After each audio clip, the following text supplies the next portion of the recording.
Gold trusted gold buyers తాకట్టులో ఉన్న బంగారాన్ని విడిపించి ఈ రోజు ఉన్న మార్కెట్ ధరకే కొనబడును.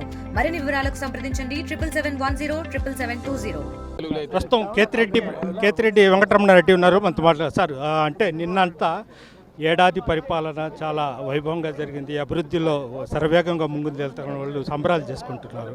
మీరు ఎలా చూస్తారు?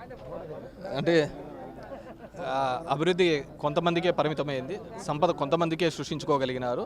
పేదోడు పేదవానిలాగానే ఉండిపోయినాడు. ఎన్నో ఆశలు ఆలోచనల మధ్య ఈ ప్రభుత్వానికి అండగా నిలబడిన వాళ్లకు దగా మోసమే చేయబడ్డారు. సార్ ఇది రెడ్ బుక్ రాజ్యం నడుస్తుందని భావిస్తుంటారా? డెఫినెట్గా ఇప్పుడు ప్రతి ఒక్కరూ ఒక్కొక్క హామీలతో వస్తారు. చంద్రబాబు నాయుడు ఒక హామీలతో వచ్చినాడు, లోకేష్ ఒక హామీతో వచ్చినాడు, రెడ్ బుక్ రాజ్యాంగం అనే పద్ధతిలో. చంద్రబాబు వాళ్ళ ప్రభుత్వం హామీ నిలబెట్టుకోకపోయినా కానీ లోకేష్ మాత్రం తన హామీని నిలబెట్టుకునే ప్రయత్నం చేస్తున్నాడు. డెఫినెట్గా ఎవరు రాజ్యాంగం వాళ్ళకు ఉంటుంది. రేపొద్దున ఇంకో ప్రభుత్వం అధికారంలోకి వచ్చినప్పుడు వాళ్ళ రాజ్యాంగం ప్రకారం పోతారు. ఇక్కడ అంబేద్కర్ యొక్క రాజ్యాంగాన్ని గౌరవిస్తున్నారు, లేదంటే ఆ సిస్టంలో వేరే వాళ్ళు పనిచేస్తున్నారు అనే దానిలకు ఈరోజు సొసైటీ పనిచేయటం లేదని నేను అనుకుంటున్నాను. కూటమి ప్రభుత్వంలో రాష్ట్రం సుభిక్షంగా ఉంది, ఎంతో అభివృద్ధి చెందింది అంటున్నారు.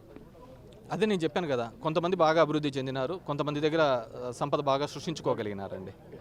నెక్స్ట్ మీ ప్రభుత్వం వస్తే మీరు కూడా ఇదే విధంగా కక్ష సాధింపు ఏంటంటే మాటలు చెప్పడం వల్ల దానివల్ల ఏముంటుంది, కథాకథనాలన్నీ అప్పుడే రాసుకుందాం. Thank you. Okay, thank you sir. ఇది పరిస్థితి రాష్ట్రంలో అభివృద్ధి ఏం లేదు, కేవలం కక్ష సాధింపు రాజకీయాలే జరుగుతున్నాయని కూడా కేతిరెడ్డి వెంకటరమణారెడ్డి చెప్తున్నారు. వీడియో జర్నలిస్ట్ ప్రదీప్తో Gayaz, RTV, Nellore central jail నుంచి. ఇండియా పాకిస్తాన్ ఉద్రిక్తతలపై లేటెస్ట్ అప్డేట్స్ కోసం డౌన్లోడ్ చేసుకోండి RTV లైవ్ యాప్.